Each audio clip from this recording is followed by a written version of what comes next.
The Zelda series isn't really known for its cutscenes and storytelling, it's more about the overall adventure and exploration that really makes the series stand out. But just because the Zelda series isn't profound for its cutscenes and storytelling, that doesn't mean the games don't have some great and unique cinematic moments. So I thought I would do a top 10 of my favourite Zelda cutscenes. If your favourite isn't in my top 10, then feel free to let me know in the comments below. Also be sure to subscribe for weekly Zelda content, and you can support me on Patreon for as little as $1 a month for exclusive rewards such as giveaways, Discord benefits and video mentions. Now with that out of the way, let's jump into my top 10 cutscenes in Zelda. Number 10. Majora's Mask is a truly magical game that's had some of the best side quests ever invented, and also had some of the best Zelda cutscenes. One of my favourite cutscenes in the game is when Link first heads for Southern Swamp and stumbles across a picture on a tree trunk.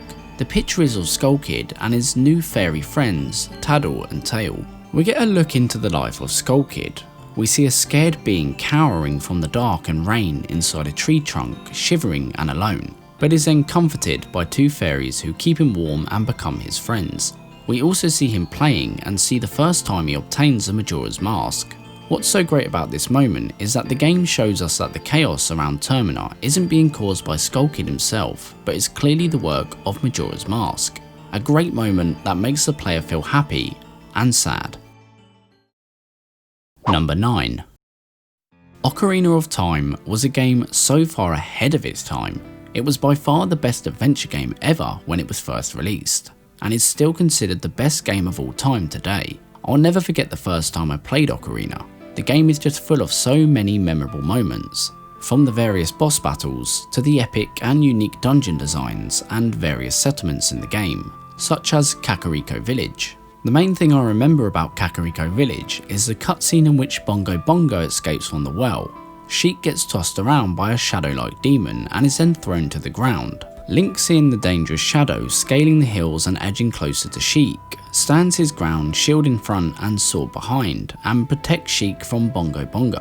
Link is then knocked unconscious and wakes to see Sheik watching over him.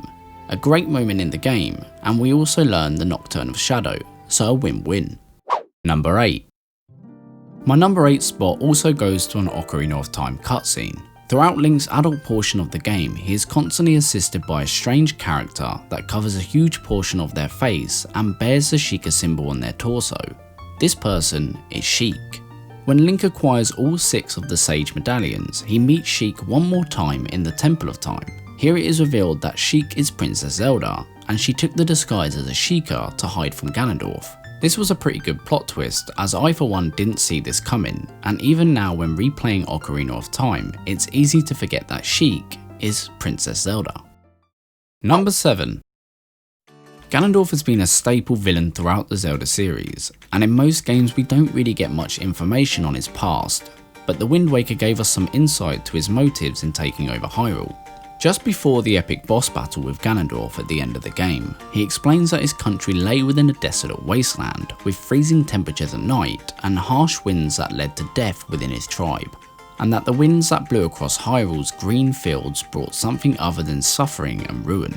He goes on to say, "I coveted that wind," showing his jealousy and wanting a different life for himself and his people. This was a great new change to Ganondorf that we never really see, and I for one would love to see more of Ganondorf's past. Number 6. Majora's Mask is a long, stressful game. Having to manage side quests, dungeons and other activities within a 3-day time frame is a chaotic task. The game does a great job of making the player constantly feel under pressure, so when Link frees the 4 giants and they finally stop the moon from crashing into Termina and wiping out the population, it's one of the biggest reliefs you will feel in a Zelda game. Knowing that the game has come to an end and it's finally time to stop Majora is a unique feeling unlike any other. It's an amazing moment and a feeling I would love to feel again in a future Zelda title.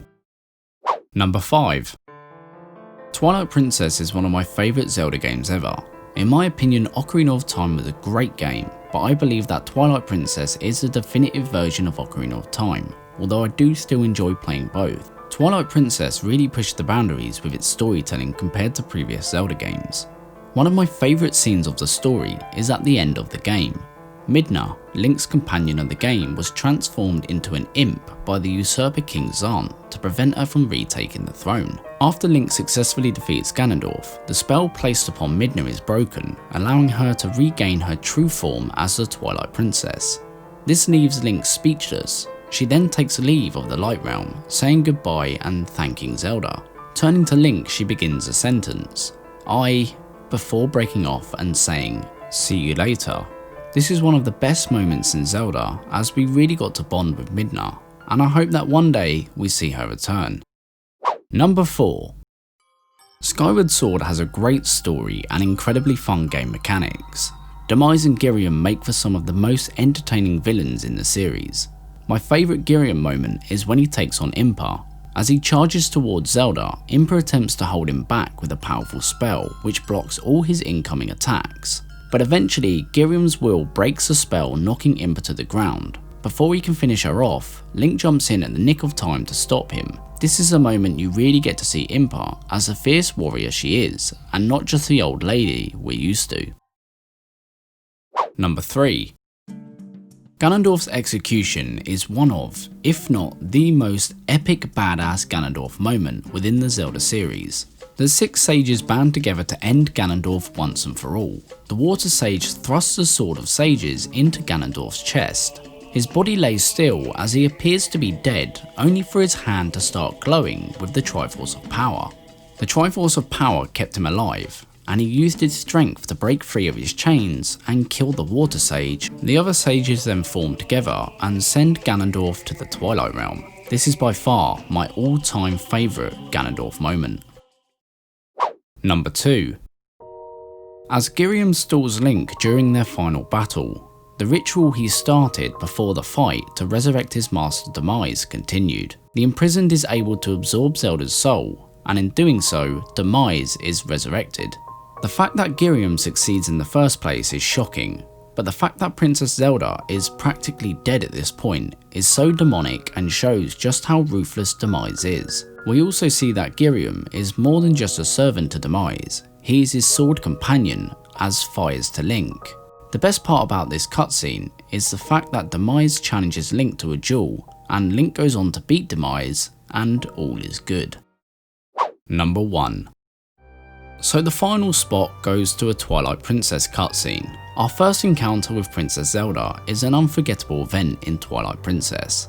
She not only reveals herself as Zelda, but also uncovers the details on Zant's takeover. As Zelda and the Hylian Knights of Hyrule stand their ground, the throne room is quickly swarmed by powerful creatures known as Shadow Beasts.